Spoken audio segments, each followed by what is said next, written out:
Hello everyone and welcome to another Cycle Tech review video. Today we've got a handy little product from Squeeasy. Now it looks like a normal bidon, a normal bottle, but it actually combines not only hydration but also your gels. You've got a little pouch that sits inside, and according to Squeeasy, this will take about 3 of your standard gels in there, and you screw it back on. You've got a two-way switch on the top there. Your cap opens and closes as normal, but it allows you to both drink and keep up on your gels, on your carbs for a long race. Now you might be wondering why. There's a few reasons I can think of. One, sometimes it could be a bit of a faff trying to find your pocket, get your gel out, open your gel, which sometimes can be a bit of a pain, trying to tear it open with your teeth, trying to keep hold of the control of your bike at the same time. So there's that faff. Then also you should be sticking them back in your pocket, up your short leg or something like that, disposing of them after the race, but sometimes that goes wrong and you might drop a few out of your back pocket, or maybe when you're reaching for another gel you might dislodge the empty gel. And of course there are other people that just chuck them, they're idiots enough, and quite often you'll be on an event and you'll see gels, just empty gels on the floor. So this could help.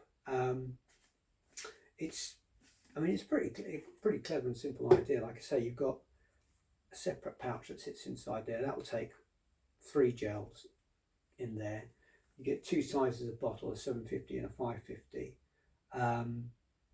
So depending on, you can have potentially 6 gels if you've got 2 bottles, or if you've been handed up an extra bottle during an event, you could take on more again. For long events, actually, I was thinking something like where you're wearing a skin suit that doesn't have pockets on the back. Like I say, you can keep your gel up your trouser leg or a sleeve or something, but it can be a bit uncomfortable. This could solve that problem. So it's quite a neat little idea. You probably can't see it, but there's the way it works. There's 3 holes here, and as you switch between it, the central one opens, switch it the other way, the 2 outer ones open, so you get one or the other. I think the whole cap, I'll do something on the actual review, I'll do another little video, but I think the whole cap comes apart as well for washing, because obviously if you've got gels in there, you want to make sure you're cleaning it out afterwards. You don't want to get any stomach bugs from mouldy old gels sitting inside. So I'll check that we can do that, but I'll just quickly show you how it works. I've not tried this yet. So you'd fill your bottle in the usual way. They've got a couple of marks there, one, and I'm presuming you fill to the first mark of water, otherwise you don't have too much. And then not gel, orange squash, but it's just for the colour, so you can see what's going on. So you'd fill that up.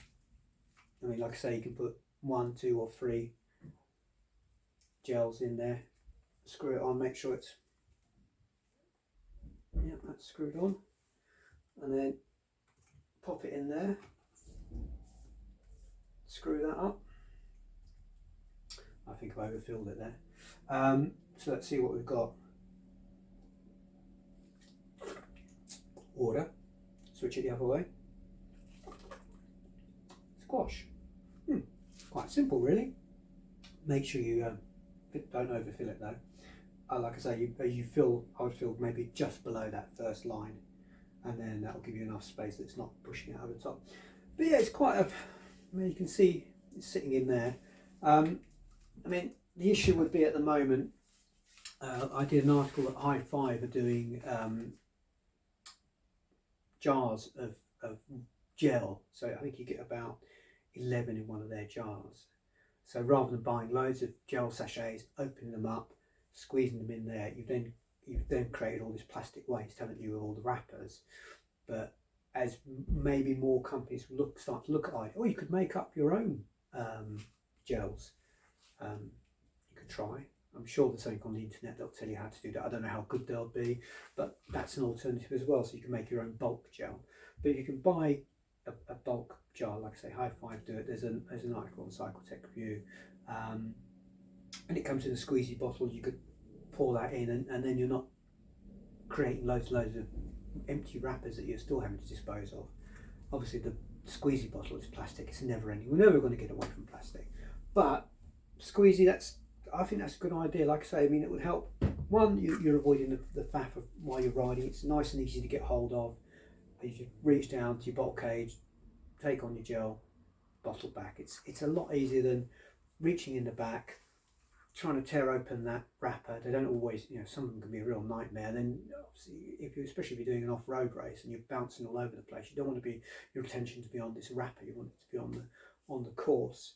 And also, if you're riding in a skin suit that doesn't have pockets, rather than having to have them stuffed up your trouser leg or your shorts, it's in your bottle cage, easy to get hold of. So I think it's not a bad idea. Obviously, it's more expensive than a standard bottle. I mean, if you're having one of these handed up and you drop it, that's going to be a bit expensive. But for an ordinary events, you've got 6 gels potentially if you've got 2 bottles. Like this is the larger size, the 750. They do a 550 as well. I think it's not a bad idea. I'm going to be trying them out, and I'll put a review up. But that's the I won't know if I tip it. Actually, no. Yeah, it's good. It's not dripping out, so that's another positive thing. I'll try them out actually on the road rather than just in the garage, and let you know how it goes. Thanks for watching, guys. Bye then.